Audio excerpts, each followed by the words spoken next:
Olá, está no ar mais um Contraponto, o seu programa de debates aqui da TV Unifra, no canal 15 da NET.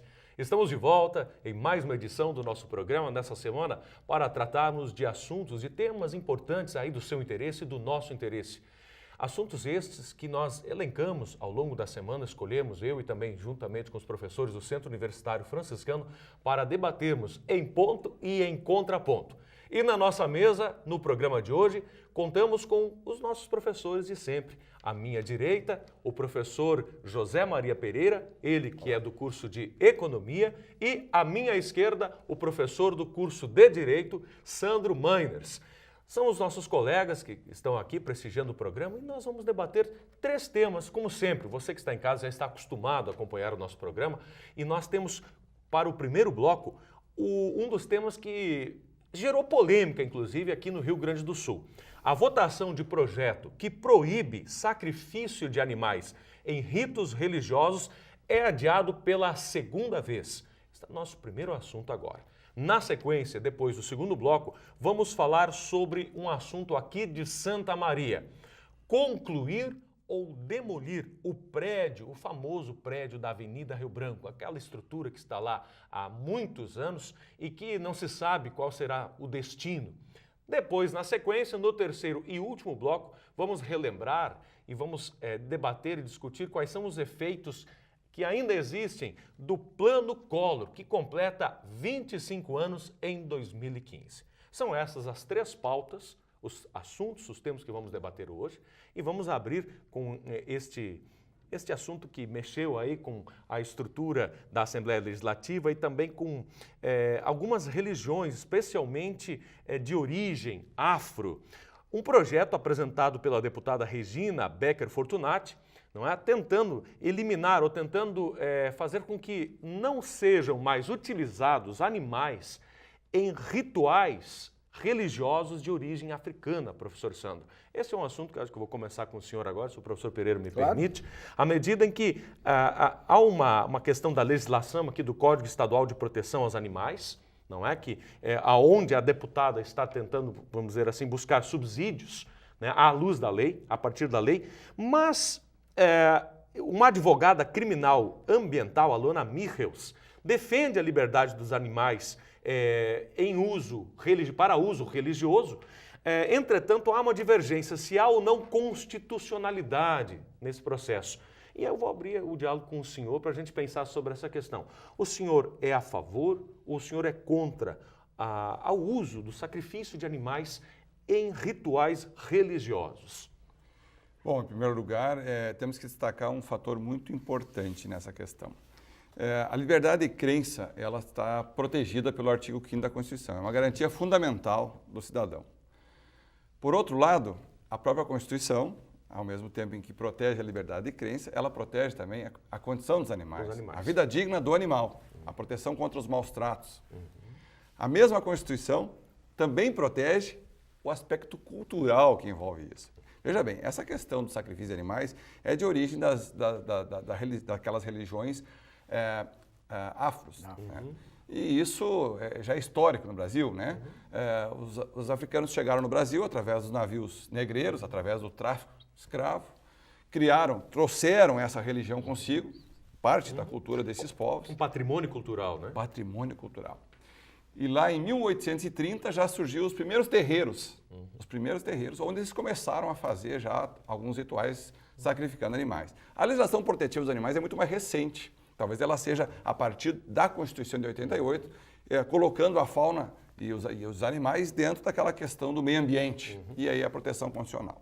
Então nós temos 2 situações que estão sendo colocadas frente a frente. De um lado, o direito dos animais, e aí todas aquelas associações de proteção e as pessoas que têm animais, que se solidarizam com essa causa.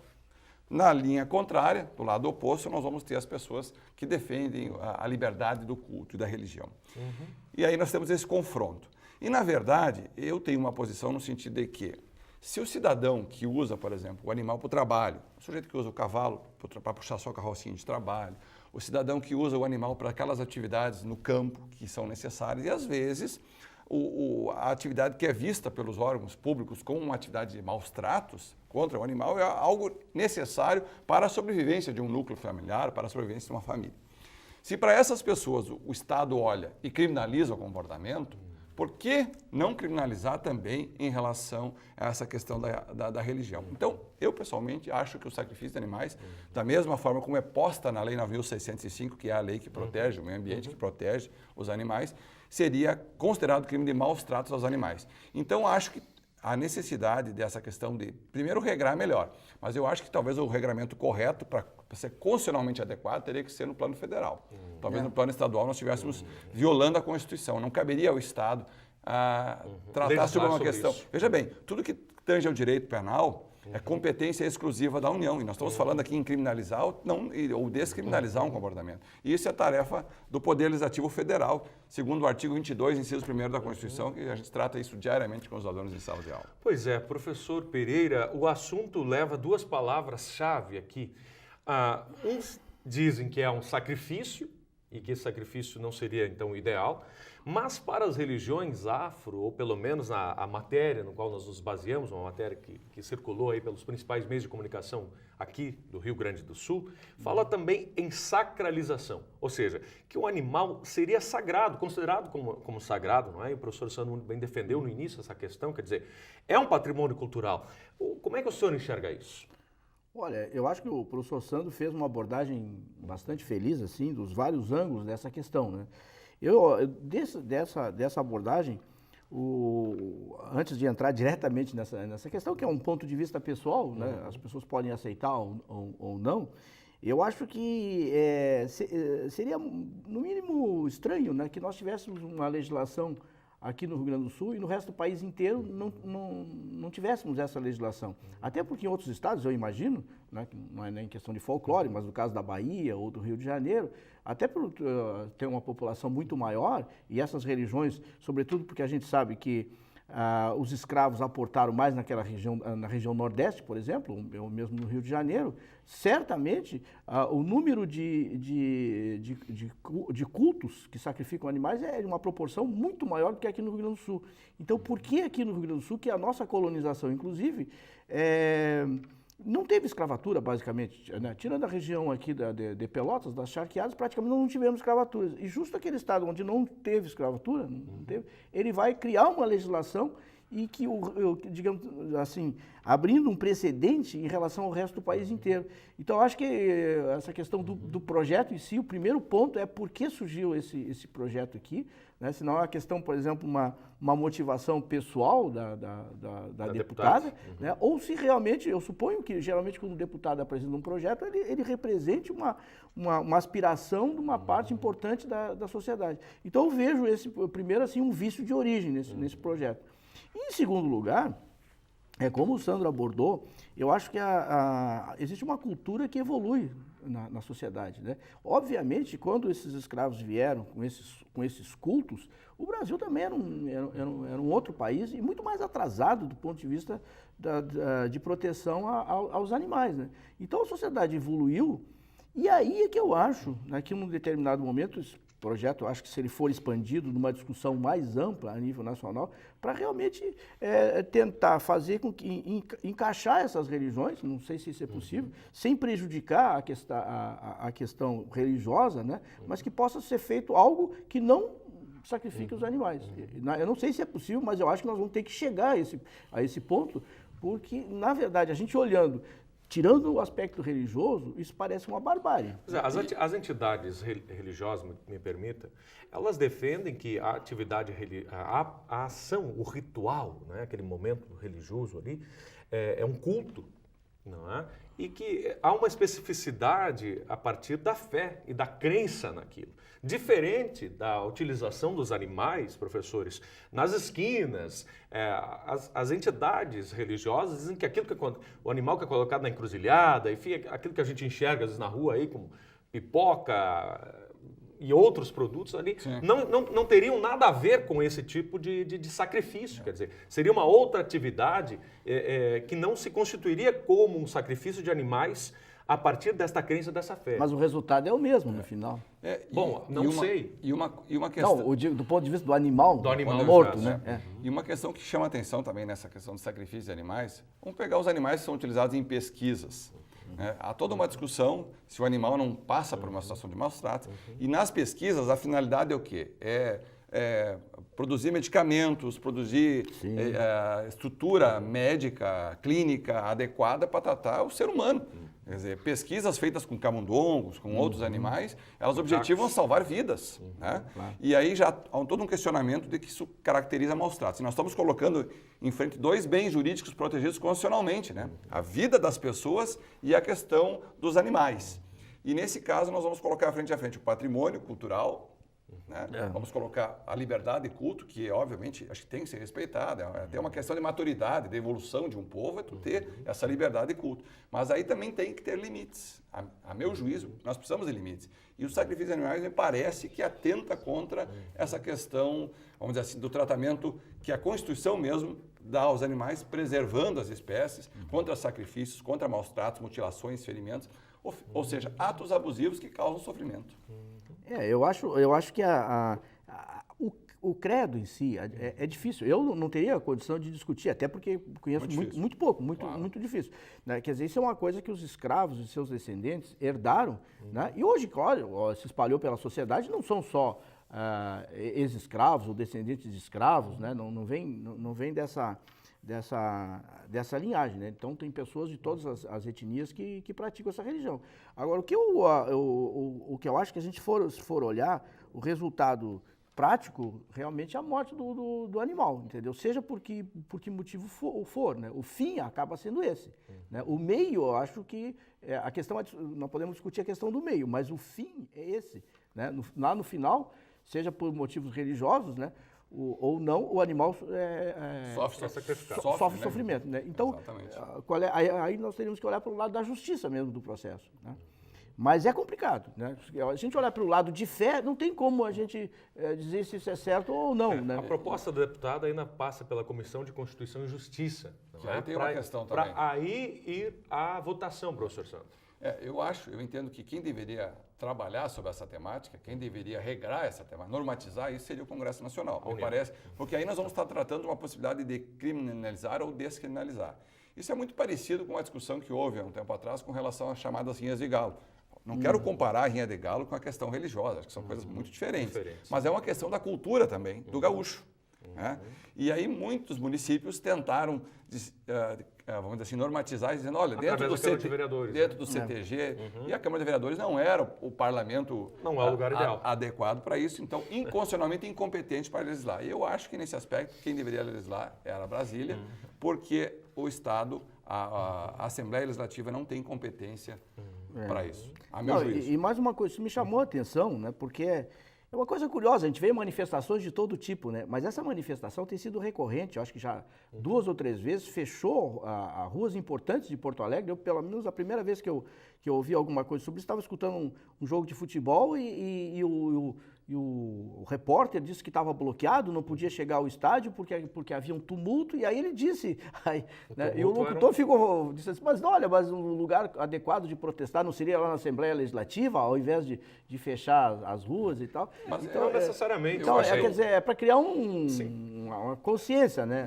Mas já um detalhe importante, assim, o Estado, as polícias, o Ministério Público não costumam interferir nessa questão dos cultos. Isso vem sendo tratado, mas embora não haja um regramento específico em relação a essa questão, o Estado, de certa forma, vem sendo condescendente com essas práticas. Diferente da rinha de galo. Tem sido tolerante com isso, com certeza. Bem muito diferente, né? Mas tem tido uma tolerância. E essa tolerância, obviamente, ela parte do respeito à questão do culto. E eu acho que tem um certo acerto. Tá bem. Interessante. Vamos ver se o projeto segue aí, né? Se vai ser ou não aprovado aí pela na verdade, Comissão de Constituição e Justiça. Mas seria uma coisa curiosa. Se passa esse projeto, o Rio Grande do Sul vai ser o único estado, né, que vai ter essa legislação. E o resto do Brasil inteiro não vai ter. Interessante essa peculiaridade gaúcha. Aí leva uma outra questão, né? Será que vai ser observado na prática isso? Tá bem, assim encerramos o nosso bloco dentro do nosso tempo previsto, não é? Mas valeu a discussão, interessante esse ponto de vista jurídico também aí para a gente observar e também sempre levando em consideração o ponto de vista desses sujeitos, desse povo, dessa cultura. A gente falava antes a palavra patrimônio cultural. E que tem prevalecido, né? E que tem sobre prevalecido. a questão do ato. Muito bem, gente, vamos encerrando o primeiro bloco, mas não saia daí, voltamos já já na sequência para falarmos sobre um assunto bem local, aqui de Santa Maria. A conclusão ou a demolição do prédio da Avenida Rio Branco, o que é que vai acontecer? Voltamos já.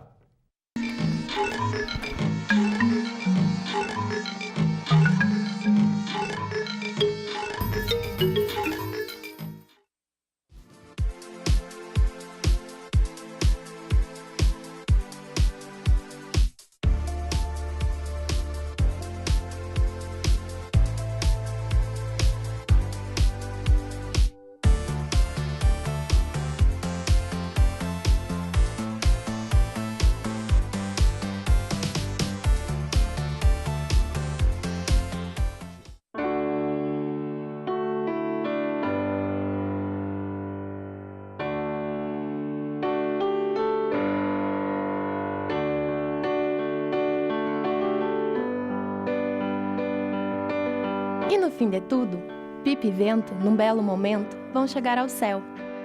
Assim como a pipa precisa do vento para voar, a Estação dos Ventos precisa de você. Colabore!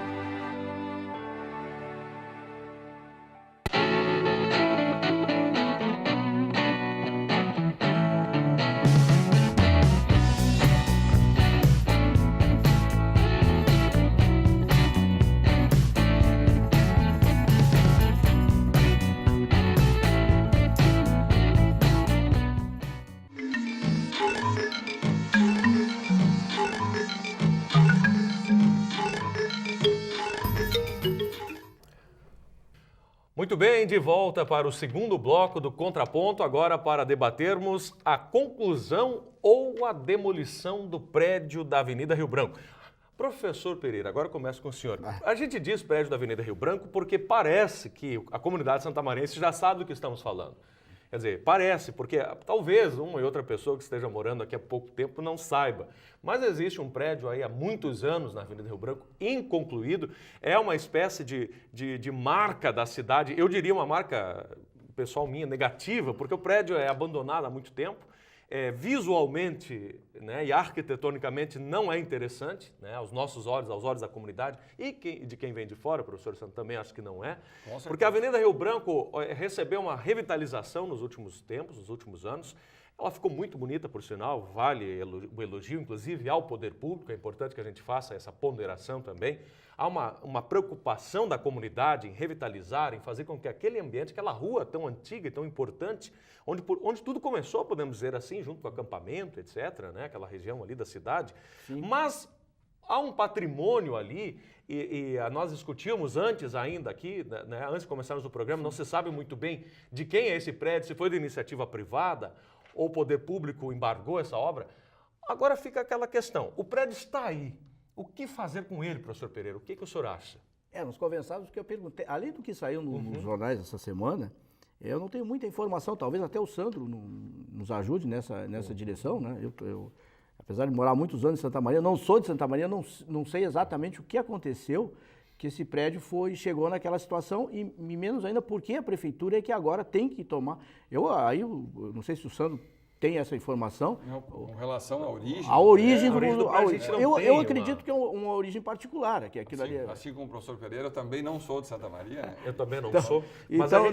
Mas esse prédio existe há muito. Eu não sei exatamente. Até fazendo eu estava pensando aqui uma comparação. Eu fui a Porto Alegre tem uns 15 dias. E sempre me chama a atenção, não sei se vocês conhecem Porto Alegre, perto ali do chalé da Praça 15, quem não conhece Porto Alegre, próximo do Mercado Público, que é uma referência, tem um prédio ali também totalmente condenado, muito parecido. Nas proximidades ali. Até tempos atrás eu conheço esse prédio, porque quando eu morava lá eu frequentava uma livraria, Palmarinca, que tinha livros raros naquela época, agora já mudou. Né? E tem esse prédio, aí sim, eu acredito que deva ter uns 50 anos, 40, 50 anos, ou mais até, que eu me lembro. Né? E esse aqui de Santa Maria, aqui de Santa Maria já estou há mais de 30 anos, então, quer dizer, e já existia, eu acho, essa situação. Agora, eu não sei o que aconteceu nesse processo todo, a obra certamente foi embargada. Quem embargou essa obra, não sei se foi o Conselho Regional de Engenharia, se foi a fiscalização da prefeitura, né? Claro que não chegou na etapa final, mas agora parece que o abacaxi ficou para a prefeitura descascar. E só que descascar esse abacaxi vai mexer no nosso bolso, pelo que eu vi ali, né? Quer dizer, implodir o prédio, a prefeitura pagaria 4 milhões. Construir o prédio na situação que ele está, gastaria 17 milhões. Entendeu? Então, eu estava pensando, eu não sei se estou dizendo uma besteira aqui, o pessoal da prefeitura que tem mais essas informações, eu estou falando aqui como uma pessoa, um leitor, né, do que saiu no jornal e também um munícipe, né? Vamos chamar assim, um munícipe que fica preocupado com a verba da prefeitura, que é curta e tal. Então, não seria o caso, por exemplo, já que o terreno supostamente vale 4 milhões, quem sabe a prefeitura repassar isso, né, para a iniciativa privada, que tivesse interesse, talvez, de implodir aquele prédio ou reconstruir, alguma coisa assim. Porque daí eu acho que, para mim, a melhor solução seria a prefeitura não gastar nada com aquilo. Porque eu acho que caiu no colo dela, vindo do setor privado. Por que não repassar o setor privado, já que o terreno vale tudo isso, pelo menos a prefeitura não gastaria 4 milhões. Porque imagina a prefeitura gastar 4 milhões, né?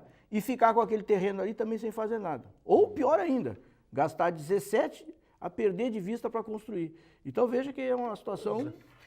Será que seria interessante para a prefeitura utilizar aquele prédio como um centro administrativo, complementar ao que já existe, ou que está sendo recentemente terminado, na verdade ainda, né? O centro administrativo da prefeitura recentemente passou por uma reforma, não foi isso? Eu acho que a prefeitura comprou, também me socorro, comprou ali como é que é aquele prédio ali em frente dos Caxias Viajantes, ali, como é que chamava ali?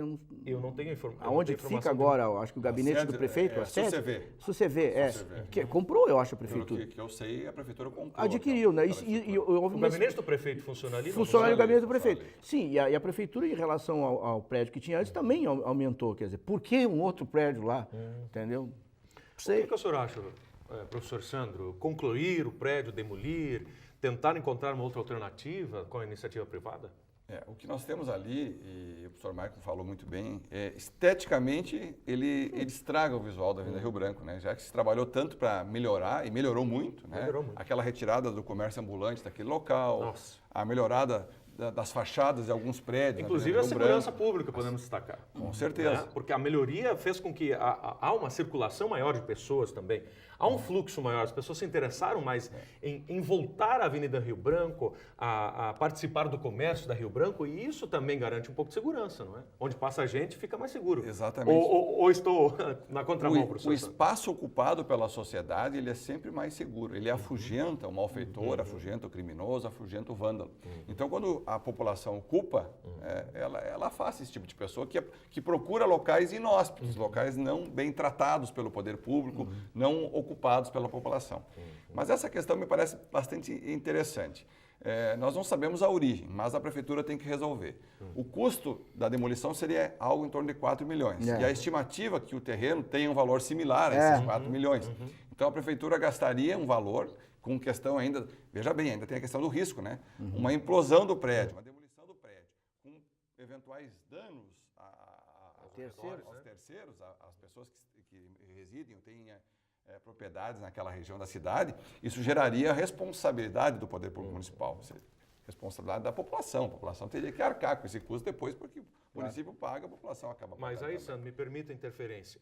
Não há nenhum risco desse prédio, manter esse prédio em pé para os terceiros, para a população, porque a estrutura vai envelhecendo. E como não vai recebendo reparos, fica a pergunta.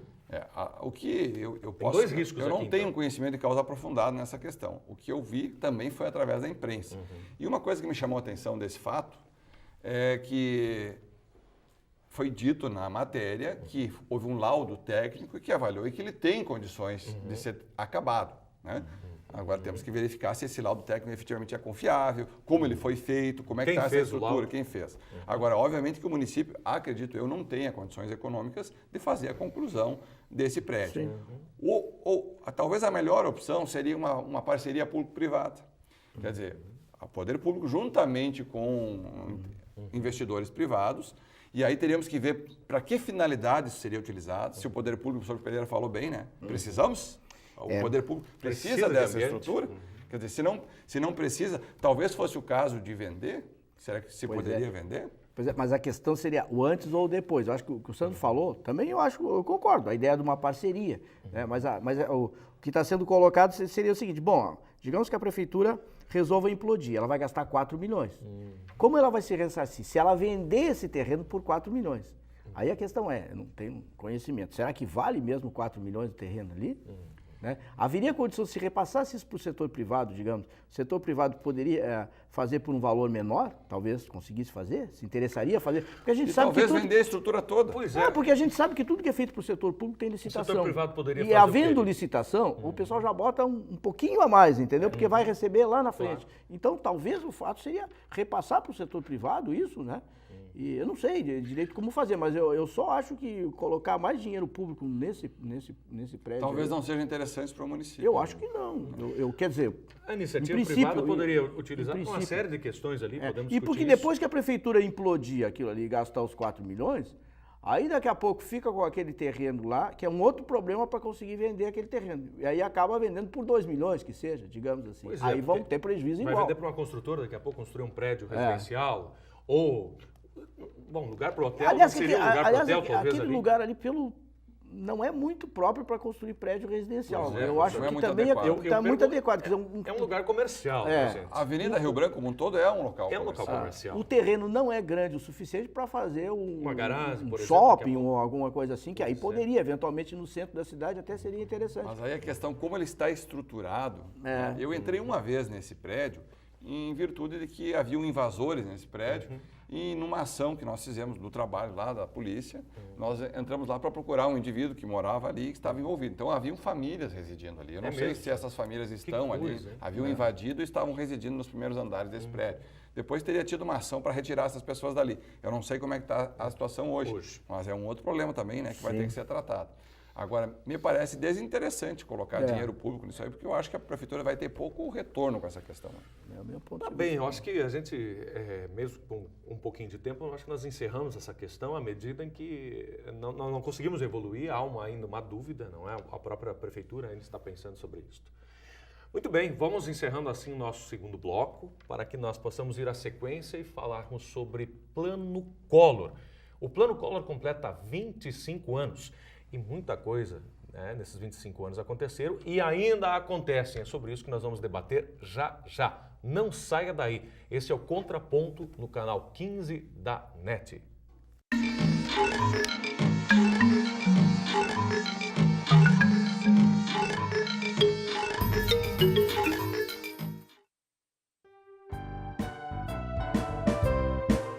Tudo que é ensinado na infância reflete no futuro.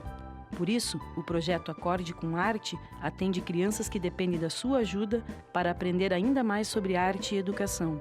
Assim, vamos construir uma sociedade cada vez melhor. Ligue 32 13 5368 e faça sua doação.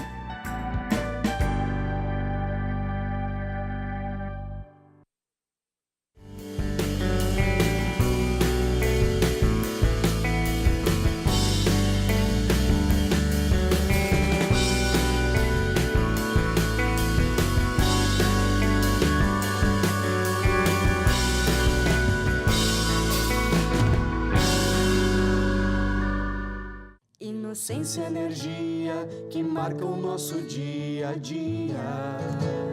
Cuide do nosso futuro, cuide das nossas crianças, com seu gesto de ternura.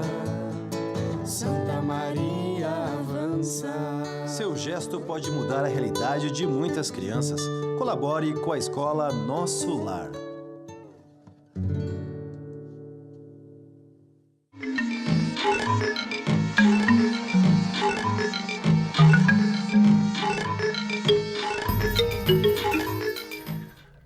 De volta, terceiro bloco do Contraponto, agora para falarmos sobre Plano Collor, completando 25 anos agora em 2015. Professor Pereira, Oi. essa é uma pauta que vou começar com o senhor, não é? Por algum Economista, motivo, por algum motivo especial. Por alguma razão específica. Nós vamos falar sobre o Plano Collor, que não vamos dizer que foi polêmico na época, talvez não seja essa a palavra.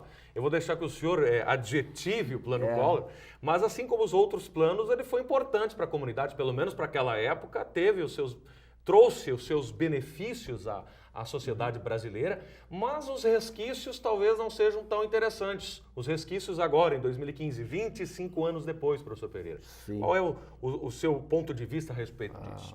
O que restou do plano Collor, Exato. né? O que ficou, a herança. Pois é, que herança é essa, o professor? hacking, digamos assim, né, do plano Collor.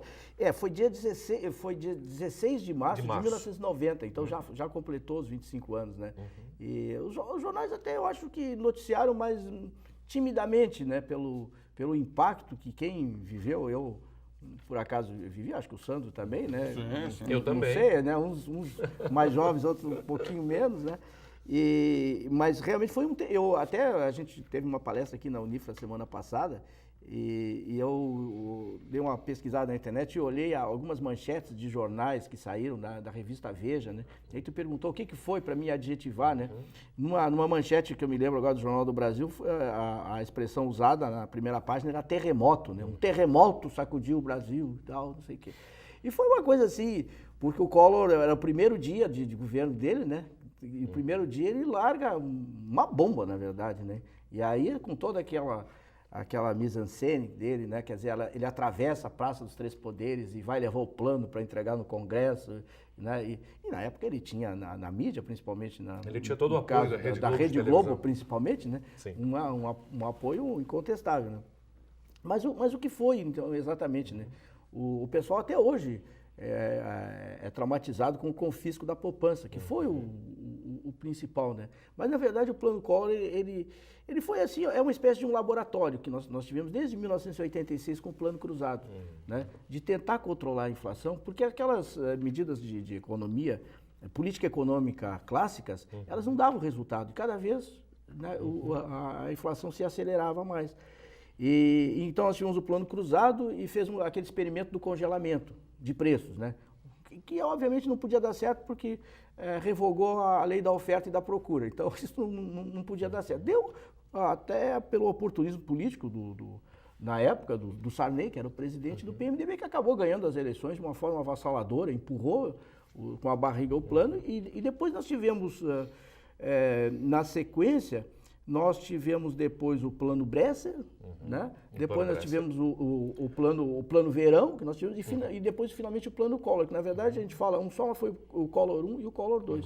E o principal que o Collor tentou fazer foi o confisco da poupança, porque a grande preocupação que se tinha na época era assim, quer dizer, nós vamos criar uma nova moeda, né?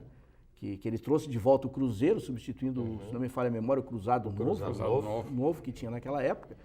Então a ideia é a seguinte, mas agora, quando se jogar esse dinheiro todo, né, isso aí vai haver uma inflação, porque o pessoal, todo mundo vai querer adquirir produtos, porque começa a moeda nova, né, que era a dificuldade. Então vamos fazer o seguinte, nós vamos fazer assim, nós vamos confiscar esse dinheiro e o governo é que vai largar isso devagarzinho. Então a ideia seria, acho que foi confiscado, isso não me falha a memória, por 12 meses inicialmente. Por um ano.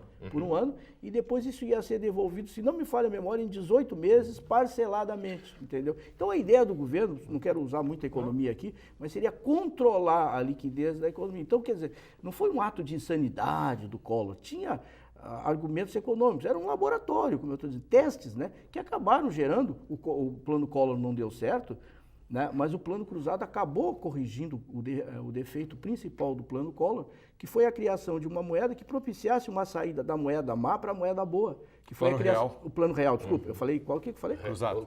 Não, o plano real. Exatamente, o plano real, que já foi em 94, né, e aí criou a URV, que foi uma moeda de transição até chegar no real. O RV tinha um valor de quase 3 cruzeiros, era isso? 2,97, 2,98. E aí tinha uma tabela de conversão que tu ia fazendo devagarzinho. Então, o que o Collor fez, né, no congelamento era exatamente isso, né? Só que não tiveram a ideia de fazer uma coisa. Ele sabia que tinha que ser feito gradual, mas imaginou que o congelamento seria a maneira efetiva. Mas aí estrangulou, porque a economia precisa de moeda.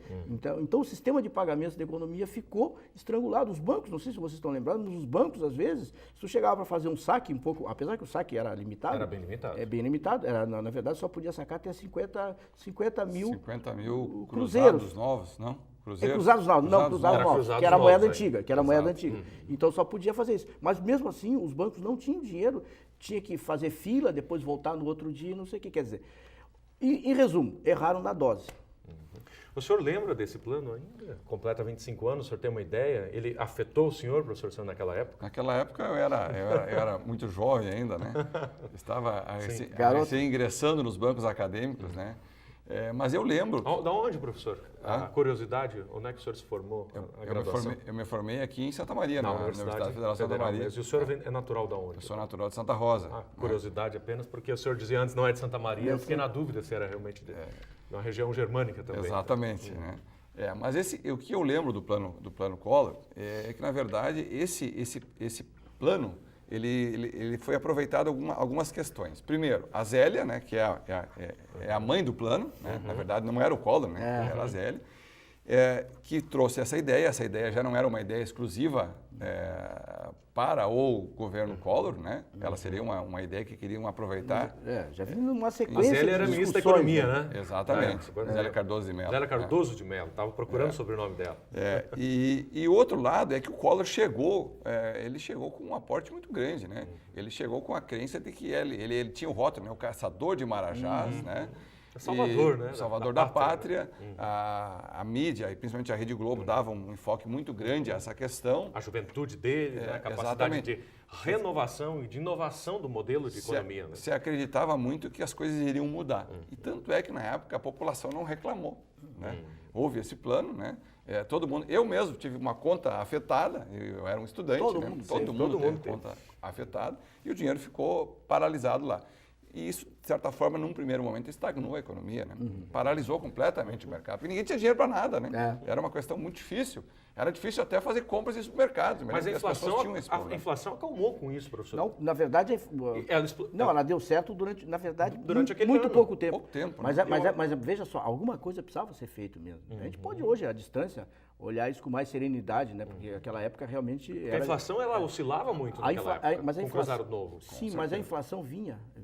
No mês de março, estava de 84% a inflação. Depois do plano, ela caiu para 3,20 e poucos por cento. Mas só que logo depois, com esse estrangulamento todo, aí começou a subir, depois para 3 para 5, de 5 para 10. Aí quando chegou no final do ano, naquele mesmo ano, chegou a 20 já em dezembro. No mesmo ano. aí No mesmo ano. Quer dizer, passou de 84 para 13 e de 3 para 20. Aí realmente a coisa ficou complicado demais, né?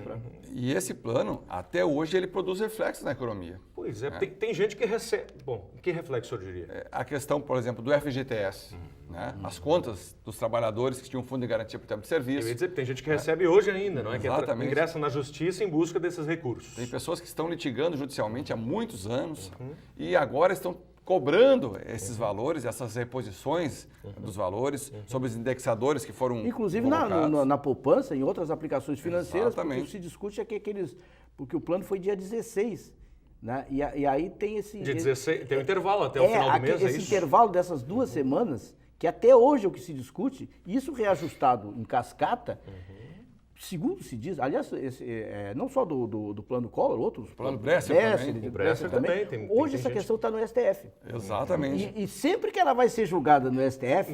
Volta. Alguém retira. Consegue retirar. Por quê? Porque o que se diz... Porque o governo tem dinheiro para pagar isso. E os bancos principalmente, né? E principalmente bancos públicos. O Banco a da Caixa Caixa do Brasil, Federal Caixa e o Banco do Brasil. Exatamente. Que agora já não é nem E mais aí o que mais se diz público, assim, né? os É advogados privado. que defendem a causa dizem que o valor é suportável pelo sistema financeiro. E o pessoal do sistema financeiro diz que isso quebraria os bancos do Brasil. Então, por via das dúvidas, o STF fica cozinhando isso, engavetando, né? Esse projeto é engavetado há muito tempo. Que nem o da Só que terceirização. só que muita gente que está pleiteando isso na justiça já morreu. Ou vai morrer ainda, né? Pelo andar da carruagem. Sabe que essa é a esperança da STF? Não sobrar mais. Não, a esperança do STF, vamos supor que o STF é neutro. A esperança dos bancos é que morram todos. E na verdade o que acontecia é que no primeiro momento, com relação a esses valores atrasados, vamos dizer assim, a atualização, a correção monetária desses valores, hoje, no primeiro momento entenderam que a prescrição era trintenária. Agora, Exatamente, 30 30 anos. 30 anos. Bom, faltam O 5 só, hein? Agora o STF já mudou o entendimento. É mesmo? Já mudou o entendimento e já entende que há uma prescrição quinquenal. Então, 50 anos, então. Não, 5 anos. Cinco anos. Então já tem toda uma discussão que, de certa forma, pode ter uma influência para tirar muitas pessoas, para acabar com a possibilidade de muitas pessoas conseguirem receber esses valores, já que se mudou o prazo, obviamente, que está prescrito para a maioria das pessoas. Agora teve não sei se teve um dado pitoresco, falou na Zélia Cardoso de Mello, né, que foi ministra da Economia, e a Zélia realmente tudo é muito surpreendente, porque a Zélia também ninguém conhecia. Eu mesmo, como economista há muito tempo, nunca tinha lido nada dela, né? Não, depois eu soube, é professora da USP, mas ela trabalhava na área de história. Depois ela foi esposa do Chico Anísio. Né? Assim, aí todo mundo ficou. Mas eu acho que... Perdeu credibilidade com isso? Não, aí se comenta muito, né? Porque a Zélia era solteira nessa ocasião. Claro. E aí tinha na época um ministro chamado Bernardo Cabral, né? Não sei se ainda é vivo, não sei se é vivo ainda ou não. Eu não tenho certeza. Não tenho certeza. Não mas diz que eles flertavam a gente fica pensando, pô, a reunião dos ministérios é uma coisa séria. Diz que eles flertavam lá na reunião do ministério. E tanto que ela acabou, ele era casado, né? Ela acabou esperando ele diz que ele deu o bolo, ela ficando esperando ele num hotel em Paris, né? Então aí que ela voltou e tal. Reza a lenda que depois disso ela acabou casando com o Chico Anísio, que também não livrava ninguém, né? Tem essa questão do confisco, desculpa, professor Pereira, Sim, voltar eu fiz uma brincadeira aqui, uma fofoca. Não, ótimo. Todo mundo fazia fofoca naquela época. Sim. Não, eu tentando voltar um pouco aqui, pensando uma das questões que o senhor citou antes e que poderia ser feito hoje ainda, a tentativa de controle da inflação, o confisco da poupança, não teve tramitando alguma coisa no governo Dilma? Mas tem uma coisa... A possibilidade de confiscar também a poupança? Porque uma coisa interessante... Não, que eu saiba, não sei. Não circulou alguma coisa? Existe uma fábrica de boatos. Exatamente. Eu acho que foi um boato, né? Mas até para esclarecer para o nosso telespectador isso, o senhor não tem nenhuma informação a respeito disso? Não tenho. Eu honestamente... Eu acredito, professor Pereira, que essa boataria surgiu justamente por algum interesse.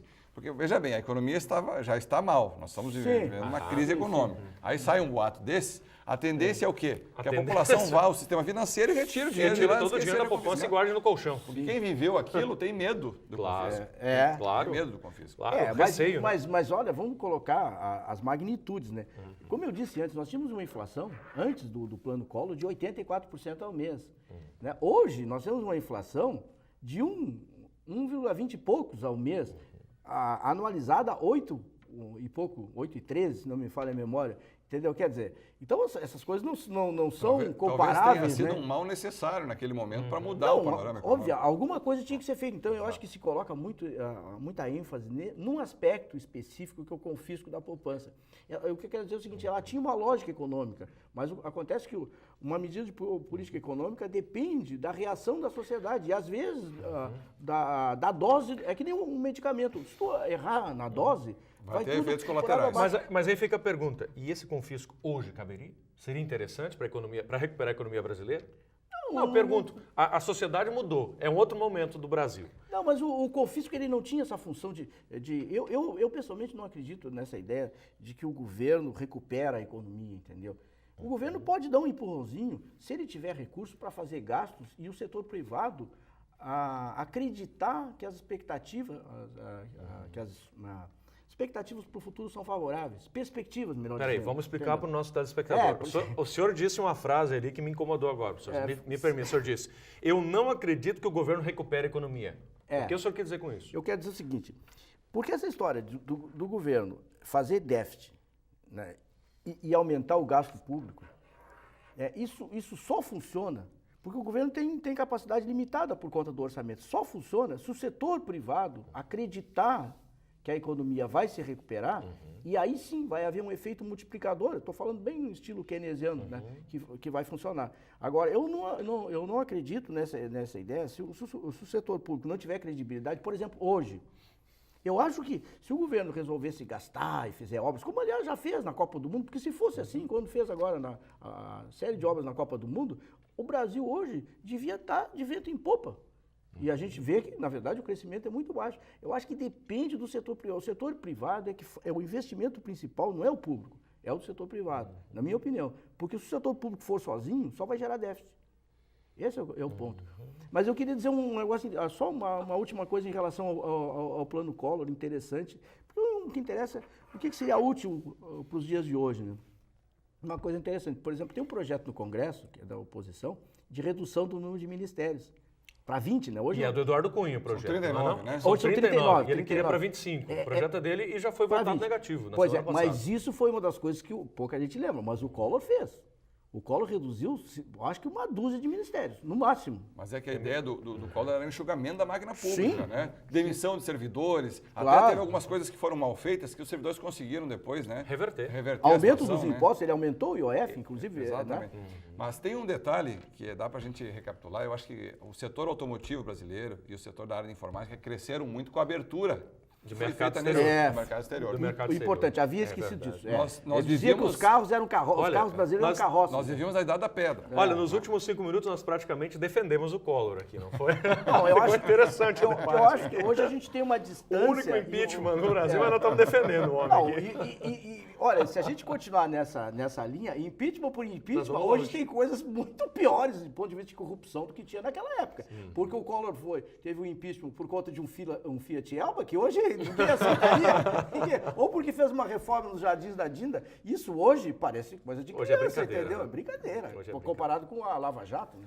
Hoje seria quase uma piada, Uma né? piada, Diante do contexto. entendeu? Né? E eu dizia que o impeachment foi em decorrência do poder da mídia, e aí eu vou entrar no meu lado aqui, que o colocou e o retirou de lá depois, com seus interesses econômicos. Não, eu não diria que foi só o poder da Não, mídia, né? eu também não. É Mas claro, diria que seria mas foi importante. Exato. mas Centralizador do processo. A mídia tem a capacidade de conduzir Exato. o povo, De de conduzir as mobilizar, decisões, de exatamente. mobilizar, né?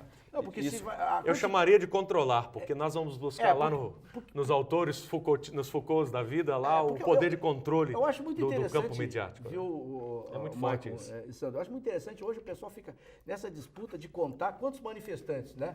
Então a polícia militar diz que foi tantos... Depende do interesse. Depende do interesse. Depende do Tá, interesse. mas se a Depende gente- qual é o partido que a polícia militar... Depende Pois é. do interesse do campo mediático também. Mas se a gente for olhar isso, na época do Collor, os caras pintadas, não era tanta gente assim, entendeu? Não importa. O que importa é que havia um clima favorável, né? E esse sobretudo clima- no Congresso. Então, a gente fica olhando hoje, não estou dizendo que isso é viável, o impeachment, ou não é viável, mas quer dizer, se a gente fizer uma analogia, existem coisas muito parecidas, porque o Collor, por exemplo, naquela época também, claro, ele teve o lado positivo, que também logo virou negativo, que era o controle da inflação, mas foi o baixo crescimento da economia, que foi 4,35, se não estou enganado, negativos. E agora a gente teve a média dos anos Dilma também foi negativa, entendeu? Claro que uma diferença menor, mas foi. Mas é que naquele período estagnou, né? Aquela retirada de Sim. dinheiro de circulação dinheiro estagnou a circulando. economia e não tinha como crescer a Asfixiou, economia. né? Na verdade, foi um negócio. bom, Mas tem algumas analogias com o período de agora.